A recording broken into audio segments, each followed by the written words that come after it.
can see my hand there? Oh, that's crazy.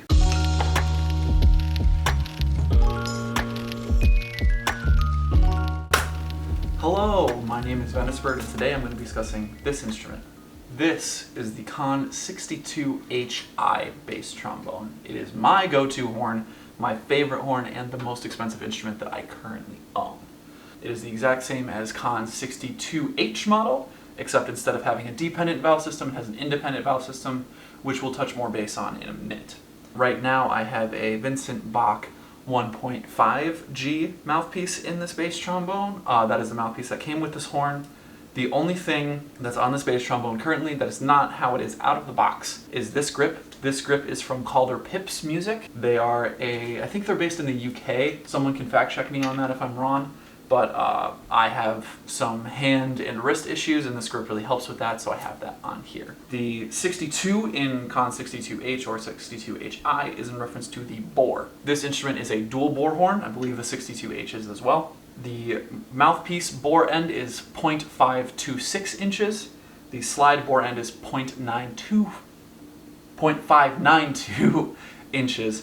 This version that I'm holding in my hand has a rose brass bell, and the bell opening here is 9.5 inches. To talk about why I picked this horn over all of the other bass trombone options, I have to talk about a couple of things in trombone design that you need to know in order to fully understand the review of this instrument, so I'm going to just kind of run through that real quick and not a very detailed explanation.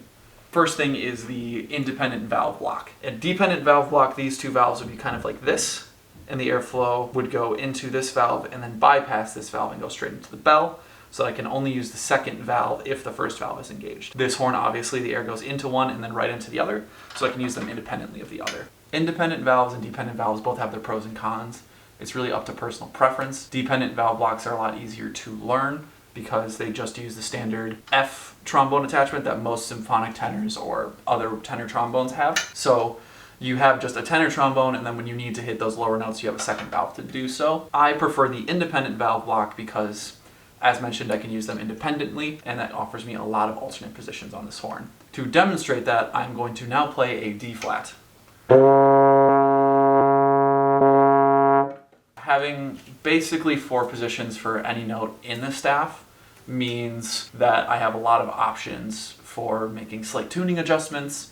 Or let's say that I have a piece that's just like way down here, I can use the valves to keep my slide in 4th or below, or alternatively I can use the valves to basically keep anything 4th position or higher. Next we're going to talk about is the open versus closed wrap. This horn features an open wrap configuration. Closed wrap just means that the attachments would be contained within the first tuning block seen here, whereas you can see that these both extend past the first tuning block, with this being the second valve and this being the first valve. The open wrap means that there's less resistance, there's less physical bends in the tubing, so the air just corks here and then turns and goes straight up on either one of these slides, really containing most of the turns that it needs to take within the valve blocks. That gives it a little bit more open playing and open breathing ability and makes it easier to push through on those lower notes, especially because they kind of suck the air out of you anyway. The primary advantage of a closed wrap is that it makes the cases a lot easier to manage. They tend to be smaller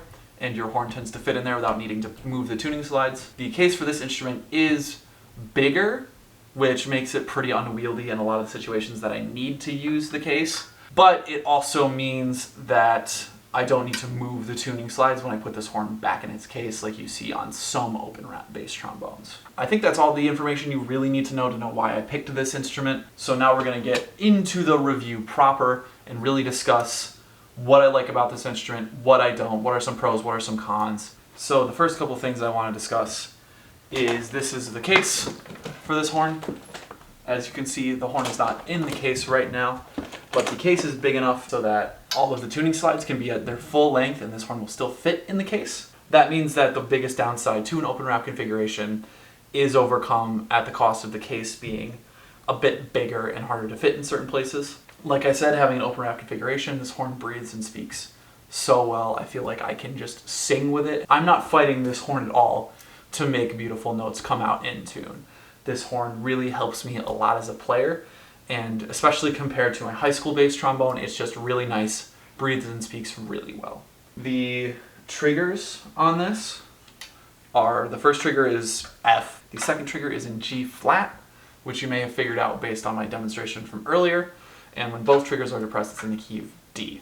This means that effectively, I never really need to go past fourth position. Obviously, in practice, I do, because some notes sound better in alternate positions. They fit tunes more. They fit the chords that I'm in better. In theory, I don't have to go past the bell ever with my slide.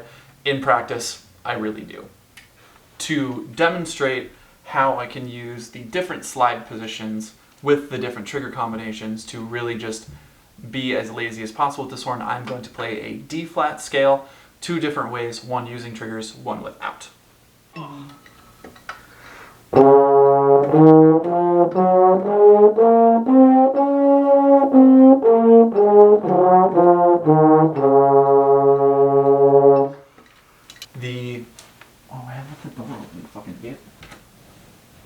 The Conn 62HI is actually considerably smaller than most bass trombones. The standard bass trombone bell size tends to be around 10 inches, whereas this one is 9.5. That makes it so that this horn doesn't do what a lot of bass trombones do in the upper register, where they kind of sound stuffy and crunchy. If you have a bad mouthpiece in, it does sound kind of rough, I won't lie, but that might be a limitation of me as a player. But this horn sounds more like a symphonic tenor than a bass trombone in the upper register.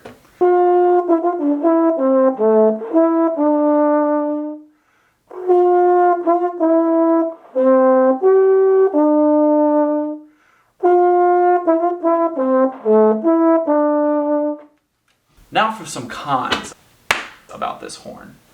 Firstly, this horn is expensive. Right now it is on sale for, I think, just over $5,000. I got this one for $4,000, but I got it like 6 years ago. So it's very hard to justify that kind of money unless you are a professional musician. If you are a professional musician, it's definitely worth it, but there are other options in that price point that I think are better, or you may have more money to spend because this is your livelihood, so you can get much more expensive options that have more things that this horn doesn't do that you would need. But it is still a great horn. For the price, it's just that price is so large. Secondly, as you may have seen, I do have this grip. That is because this horn is extremely heavy. And that's true for all bass trombones. Duh. But this one in particular hurts my hand to hold after a long period of playing. The only thing that this horn came with is this one tiny little sponge. I'll bring it up in a second so you can see it closer. This tiny little sponge is supposed to be all the support your hand gets when you're holding this horn. That's not enough for me, especially because I have such large hands and so many joint problems, that I did end up buying this grip, and this grip helps a lot, but especially playing this thing for 2-3 hours, my hands will still hurt a lot afterward. But this is also sort of a pro because this horn is lighter than a lot of bass trombones, at least ones that I've played, because it is smaller. So it doesn't hurt as bad as I'm sure it could, but it is still uncomfortable to hold. My last two cons are more so just pet peeves for me personally. Number one is I like cleaning my horns myself. I like to give my horns a bath at least once a month. This horn I'm really scared to give a bath to because the valves are rotary valves. And this would be true for any rotary valve instrument, but I am just really scared of damaging the rotary valves, especially at the price point this horn is at. So I do have to take it to professional cleaners whenever I want it cleaned. Sure, for some people it is not a big deal, but for me that's a big deal because that's more money on top of the already huge price point of this horn that you have to spend on it, which just is a downer. Lastly, but certainly not least, this is definitely just a problem with my horn. I don't think I've seen any online forums or anything discussing it, but the slide that holds the bell section to the slide section doesn't screw on all the way. I'll bring it closer so that you can see it in a second here. But that means that sometimes if I'm playing for a long period of time, the slide section and the bell section won't stay at this angle, the slide will kind of fall. And that's really inconvenient because it keeps me from being able to use the second trigger, which is the whole point of having a bass trombone. You can also see on the close-up that there are scuffs from the slide hitting this trigger. Luckily this trigger hasn't been damaged and still operates, but it could become a much bigger problem if I don't get it fixed. At the price point I paid for this, that kind of minor imperfection really seems unacceptable When I got the horn, I was 19 and figured like, oh, whatever, it's fine. Like, this is just something that happens. But now that I've gotten older, I realize that is just unacceptable handiwork, and I should not have bought the horn because of that. Last, and certainly not least, this thing is just fucking fun to play. Like, I can literally sit here for hours, literal hours, playing this horn and just be having a good time. My face might be hurting, my arms might be tired from holding it, but I'm still just having such a great time playing it. Overall, I would say that this horn is definitely worth it for anyone looking to get a professional level bass trombone. Like I said, there are probably other options that you should explore, like different Thayer valve horns. Even Conn has some different horns at higher price points that might be better for you, but I think this is like the perfect all-around trombone. It's just an incredibly fun instrument to play. You can do so much with it. There's so much range, so much power, and it's a great horn.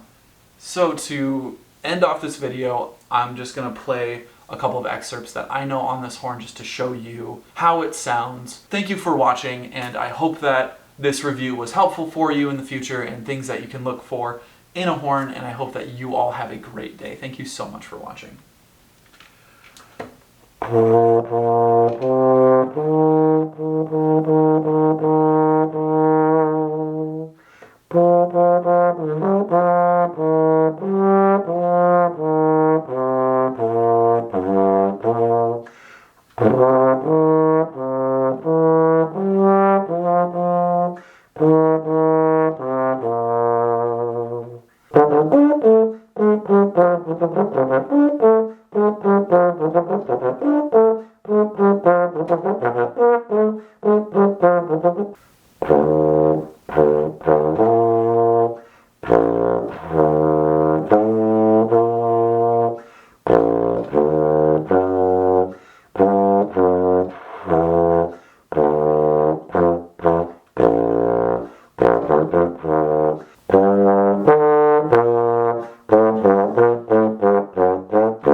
I think that's all I got. Alright. Hope you liked it. Bye.